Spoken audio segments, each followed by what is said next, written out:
ব্যারাকপুর লোকসভা কেন্দ্র জগদ্দল এলাকায় ৬, ৭, ৯, ১৪ নম্বর ওয়ার্ডে ঘুরে দেখলেন BJP election agent Priyanku Pandey. কি জানালেন দেখে নিন বিস্তারিত।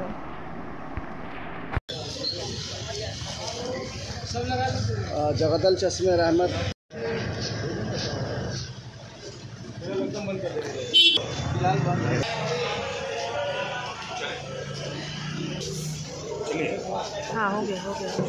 দেখুন, পুরোপুরি ব্যারাকপুরে ভোটে সকাল থেকে আমরা একটা জিনিস দেখতে পাচ্ছি যে প্রত্যেক জায়গায় তৃণমূল কংগ্রেসের নেতারা या কার্যকর্তারা পুলিশকে মাধ্যম করে পুলিশকে সঙ্গে জড়িত করে শুধু ছাপ্পাছাড়ি করার চেষ্টা করছে প্রত্যেক জায়গায় জায়গায়।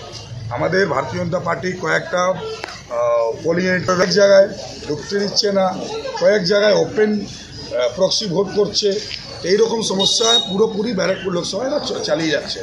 আর আমরা যেখানে যাচ্ছি সেখানে উল্টো কী করছে, একটা মব তৈরি করার চেষ্টা করছে। পরিষ্কার বলি, এইসব করে কিন্তু আমরা জিততে পারবেন না।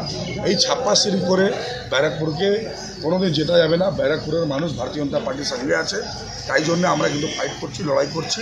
আর প্রত্যেক বুথে বুথে গিয়ে আমরা নিজের পোলিং এজেন্ট এবং সাধারণ মানুষের পাশে দাঁড়ানো। ভাটপাড়া ১৪ নম্বর ওয়ার্ডে এখানে জেনারেল স্কুলে কীভাবে প্রক্সি ভোট হচ্ছিল আপনাদের সামনেই তো আমি করেছি। তারপরে এসে তৃণমূলের চিফ ইলেকশন এজেন্ট এবং অন্যরা এসে সেখানে মত তৈরি করার চেষ্টা করলো। তো তারা ভয় পেয়ে গেছে, তারা জানে সাধারণ মানুষ ভোট দেবে না, এই জন্যে ছাপ্পা করার চেষ্টা করছে। ছাপ্পাছাড়ি করে আমি বারে বলছি বেশি দূর চলে যাবে না। আর যারা লড়ছো পুলিশকে সরিয়ে লড়ে নাও, দেখিয়ে দেবো ভারতীয় জনতা পার্টি কার্যকর্তা কী হয়। একা একই লড়াই করে দেখে নাও, কারো বুকে জোর নেই হতো যে লড়াই করে নেবে। বুকে যার জোর থাকে সেই লড়াই করতে পারে। মাথা ফাটিয়ে দেওয়া হয়েছে। কেন ওনাকে বলা হলো আপনার ভোট হয়ে গেছে আপনি বাড়ি চলে যান? অদ্ভুত জায়গায় আমরা বাস করছি। কোন জায়গায় বাস করছি? লোকতন্ত্রের সবথেকে বড় অধিকার ভোট দেওয়ার, তাকে কেড়ে নেওয়া হচ্ছে। আরে রাশন তোমরা কেড়েই নিলে, সরকারি বাড়ি মোদিজি কেড়েই নিলে, জলের কানেকশন ফ্রি কেড়ে নিচ্ছ, শিক্ষা দুর্নীতি করে নিচ্ছ, সব কিছু তো কেড়ে নিচ্ছ। অদ্ভুত ব্যাপার। এই যেটা তৃণমূল এখানে করছে তাকে কিন্তু সাধারণ মানুষ ঠিকভাবে মেনে নিচ্ছে না। আর আমরাও কিন্তু তার প্রতিবাদ করছি। ভারতীয় জনতা পার্টি প্রত্যেক কার্যকর্তা লড়াই জানিয়ে যাচ্ছি, বারবার অভিযোগ জানাচ্ছি, কিন্তু হবে কি?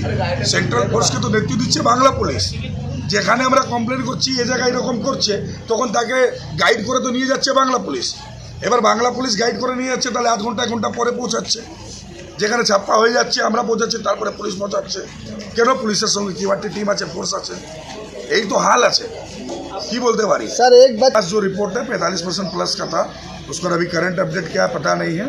लेकिन मैं इतना जरूर बोलूँगा कि जो ये लोग षड्यंत्र कर रहे हैं, ये षड्यंत्र लोकतंत्र के लिए बहुत ही खतरनाक है। आज ये लोग लगातार प्रयास कर रहे हैं कि किसी भी तरह जो है छप्पा दिया जाए। मौसम भी थोड़ा बिगड़ा था। मैं आप लोगों के माध्यम से अभी भी अपने अंचल के समस्त मतदाताओं से अनुरोध एवं कि लोकतंत्र के इस बड़े उत्सव में आप लोग भागीदारी निभाइए। अपने घर से निकलिए, मतदान केंद्र पे आइए और अपना मत का अधिकार करिए। राष्ट्र हित के लिए, देश हित के लिए, अपने समाज हित के लिए आप लोग अवश्य वोट करने के लिए निकलिए और आकर के जरूर अपना वोट दीजिए।